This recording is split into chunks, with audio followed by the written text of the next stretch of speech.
रहीम ने जब वो पुरानी हवली देखी, उसके दिल में अजीब सी घबराहट हुई। वो और उसके दोस्त दारे समय से अंदर घुस आए। हवली के दरवाजे पे एक मुर्दा कबूतर पड़ा था, जैसे किसी ने जानबूझ के वहां रखा हो। अगर यह जगह शैतानी है तो अंदर जाने का कोई फायदा नहीं, असद बोला। बस एक चक्कर लगाते हैं, फिर निकल लेंगे, रहीम ने बेचैनी से कहा। अंदर कदम रखते ही ठंडी हवा का एक झोंका आया। दीवारों पे पुराने हाथों के खूनी निशान थे।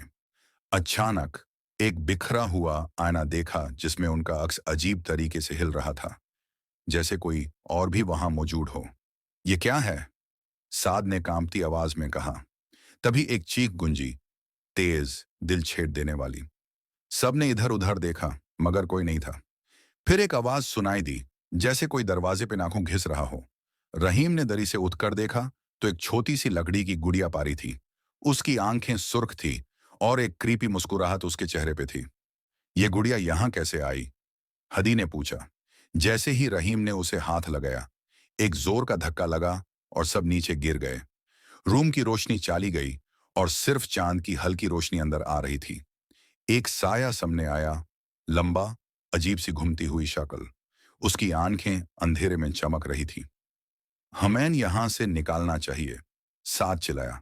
जब सब भागने लगे तो दरवाजा अपने आप बैंड हो गया। साया उनके करीब आ रहा था। उसकी आवाज एक सदियों पुरानी चीख की तरह थी। तुम लोग यहां नहीं बच सकते। रहीम ने अपनी टॉर्च ऑन की, पर जैसे ही रोशनी साए पे पड़ी, वो और भी ज्यादा अजीब शेप में बदल गया। उसका चेहरा एक कतले, आम का शिकार इंसान जैसा था।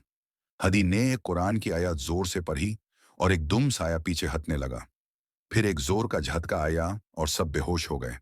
जब आंख खुली तो सब हवली के बाहर पड़े थे। अंदर से चीखें अब भी आ रही थी, लेकिन दरवाजा वापस बैंड हो चुका था, जैसे कुछ हुआ ही ना हो। यहां वापिस कभी नहीं आएंगे, रहीम ने कहकर सबको उठाया, और वो भाग गए, कभी पीछे ना देखने के लिए।